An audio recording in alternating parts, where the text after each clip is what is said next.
तो 5 राज्यों के विधानसभा चुनाव पर आए एग्जिट पोल पर सियासत काफी गर्मा गई है। बिल्कुल, कमलनाथ ने कहा है कि बीजेपी चुनाव हार चुकी है। कुछ एग्जिट पोल जानबूझकर इसलिए बनाए गए हैं ताकि कांग्रेस कार्यकर्ता निराश हो जाएं। एग्जिट पोल के नतीजों पर कांग्रेस सतर्क हो गई है। खरीद फरोख्त से बचने के लिए कांग्रेस ने कई प्लान तैयार किए हैं। कांग्रेस ने चुनावी राज्यों के प्रभारियों, प्रदेश अध्यक्षों और वरिष्ठ नेताओं के साथ बातचीत शुरू कर दी है। कांग्रेस के सभी पदाधिकारी, जिला अध्यक्ष, जिला प्रभारी, मोर्चा संगठन के प्रमुख और प्रकोष्ठों के पदाधिकारी अपने अपने काम में जुट जाएं और निष्पक्ष मतगणना कराएं। हम सब जीत के लिए तैयार हैं। कांग्रेस नेता रणदीप सुरजेवाला ने कांग्रेस की जीत का पूरा भरोसा जताया, जबकि बीजेपी एग्जिट पोल को लेकर काफी हद तक भरोसेमंद है। जगह भारतीय जनता पार्टी लीड करेगी, इसमें कोई संदेह नहीं है। और उत्तराखंड के भी एग्जिट पोल जब आ रहे थे तब भी मैंने यही कहा था, आज मैं फिर वही बात दोहरा रहा हूँ। हर राज्य में भाजपा की जीत? हाँ, निश्चित रूप से भारतीय जनता पार्टी बनेगी। वहीं कांग्रेस ने मिजोरम चुनाव के लिए नए सिरे से मतगणना कराने को लेकर सवाल उठाए हैं।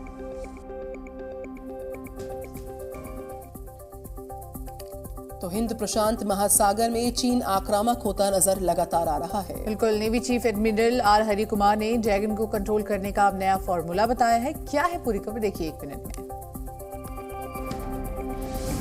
नौसेना दिवस से पहले दिल्ली में मीडिया से बात करते हुए नौसेना प्रमुख एडमिरल आर हरि कुमार ने हिंद महासागर क्षेत्र में चीन की गतिविधियों का जिक्र करते हुए कहा कि भारत चीनी गतिविधियों पर बारीकी से नजर रख रहा है। We keep an eye on what all is happening there. We try to keep the extra-regional forces which are present in the region under surveillance, and we would like to know what are their activities, what are they engaged in, and what are their intentions, and so on.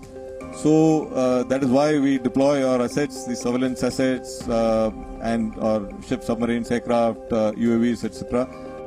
नौसेना प्रमुख ने कहा कि हमारा काम समुद्री क्षेत्र में भारत के हितों की रक्षा करना है और भारतीय नौसेना बखूबी अपनी जिम्मेदारी को निभा रही है। नौसेना प्रमुख एडमिरल आर हरि कुमार ने चीन के साथ साथ कतर के साथ भारत के संबंधों पर भी बात की। उन्होंने कहा कि कतर में जो भारतीय फंसे हैं उन्हें लाने के लिए कोशिशें की जा रही हैं। अब चलिए बात कर लेते हैं फेक न्यूज की, जिस पर मोदी सरकार ने बड़ा एक्शन लिया है। 120 से ज्यादा YouTube चैनल्स को ब्लॉक किया। YouTube पर डिजिटल ट्रैफिक बढ़ाने और ज्यादा से ज्यादा कमाई करने के चक्कर में क्लिकबेट और सनसनीखेज झूठे थंबनेल का इस्तेमाल का चलन काफी बढ़ गया है। इसके चलते फर्जी खबरों से की जाने वाली गैर कानूनी कमाई को एक गंभीर चिंता का मुद्दा मानते हुए भारत सरकार ने इसके खिलाफ एक बार फिर बड़ी स्ट्राइक की है।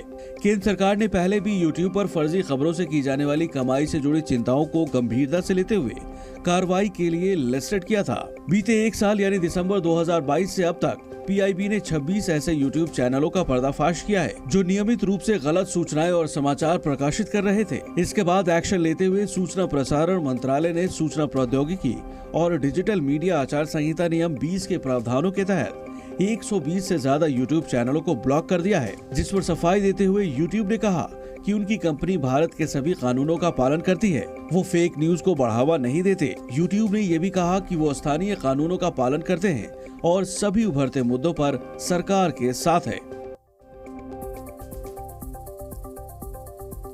तो उत्तराखंड और हिमाचल प्रदेश में भी बर्फबारी लगातार हो रही है। चमोली और चंबा के ऊंचाई वाले इलाकों में ताजा बर्फबारी हुई है, रिपोर्ट देखिए।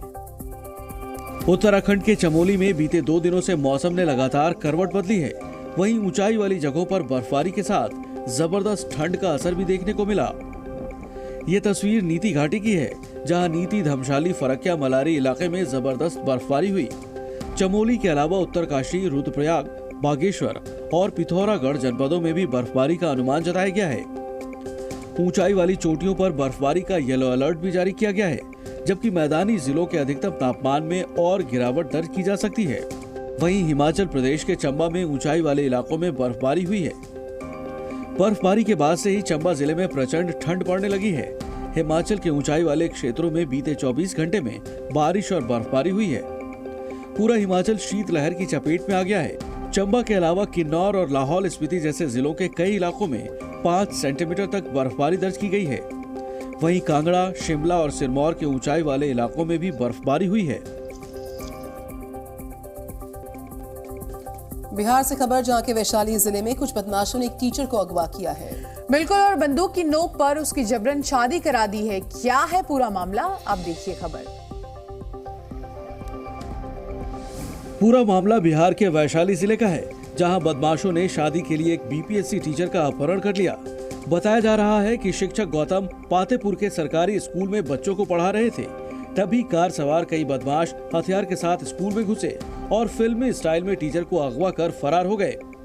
अपहरण की जानकारी मिलने पर शिक्षक के परिजनों ने थाने में रिपोर्ट दर्ज कराई और जमकर हंगामा किया, जिसके बाद पुलिस एक्टिव हुई और अगवा टीचर को सकुशल बरामद कर लिया गया। बताया जा रहा है कि बदमाशों ने पीड़ित टीचर के साथ मारपीट भी की और जबरन बंदूक की नोक पर उसकी शादी करा दी। मेरा जो है स्कूल आवट में है 3:30 बजे करीब एक बुलोरो द्वारा अपहरण कर लिया गया। कितने आदमी से था? तो करीब 6-7 आदमी से करिए। अच्छा, इसमें से मैं कुछ को पहचानता हूँ। वही तो बोले, मारपीट किया गया, जबरदस्ती शादी कराया गया। पीड़ित टीचर ने अगवा करने वाले कई बदमाशों की पहचान की है और अब पुलिस उन बदमाशों की तलाश कर रही है।